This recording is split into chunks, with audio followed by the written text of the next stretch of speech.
था। रावण कभी नहीं जान पाया कि विभीषण इतने महान भागवत हैं। जानने की भी कोशिश की तो भी नहीं जान पाया। ऐसी चतुरता से भजन किया और पूरे भवन में लिखा हुआ था राम राम राम, राम नाम अंकित ग्रहेशो। हनुमान जी महाराज ने यही देखकर अंदर प्रवेश किया कि लंका निश्चर निकर निवासा, यहां कहां सज्जन कर वासा, यहां साधु कैसे हो सकता है? क्योंकि साधु के ही मकान में भगवान नाम अंकित होते हैं। यह साधु कैसे हो सकता है? राम राम। सूचना रावण के पास पहुंची थी कि राम राम लिखे हुए हैं। ये क्या है? आपका भाई है, महामंत्री पद में भी है, लेकिन आपका विरोधी है। गया मंदोदरी कहे ये कैसे? उनका प्रभु हमें किसी और का नाम नहीं लिखे, आप और रावण रा मंदोदरी मां राम। बड़ा प्रसन्न हुआ है, सब गलत कहते, मेरा भ्राता मुझे बहुत प्रेम। भक्त कभी झगड़ा नहीं करता है। लात मारा तो भी झगड़ा किया क्या?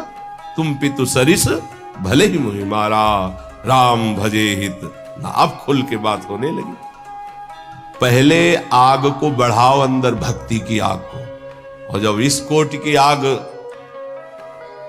फिर सब भस्म हो जाएगा, कोई तुम्हें छू नहीं सकेगा। 5 वर्ष के प्रहलाद जी का त्रिभुवनपति महाबलशाली हिरण्यकश्यप तनिक भी बाल बांका नहीं कर पाए। वही भगवान हमारे भी है। प्रहलाद जी के ही केवल नहीं, हमारे भी हरि है। इसलिए अपने भाव को छुपाकर पहले चिंगारी को ज्यादा प्रकाशित करोगे तो एक बूंद पानी में बुझ जाएगी, लेकिन जब ज्वाला हो जाएगी, तो एक आग होती है जो समुद्र में भी पैदा हो जाती है, बड़वानल। आप देखो, हमने देखा है कि जल से भी आग निकल रही है ऐसे, वो जैसे ज्वालामुखी ना, तो जल से भी हमने देखा कि ऐसे लाल एकदम आग की लपटें निकल रही। बड़ा विचित्र भगवान का खेल। जल भी नहीं बुझा सकते, जल में ही तो बड़वानल पैदा होता है, समुद्र में ही। ऐसे ही तुम्हारे हृदय में जब भक्ति का बड़वानल आ जाएगा तो पूरा संसार खिलाफ हो जाए तो भी कुछ नहीं बिगड़ने वाला।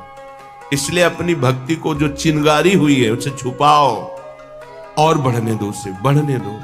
बाहरी कुछ ऐसा मत करो, यदि विरोध हो रहा है अंदर ही अंदर इतना बढ़ा लो कि फिर ताल ठोक के मैदान पे आ जाओ। काम क्रोध लोभ मोह मद कोई भी परास्त नहीं कर सकता।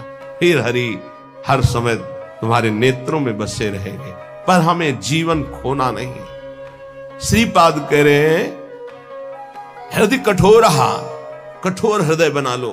तुम्हें कोई गाली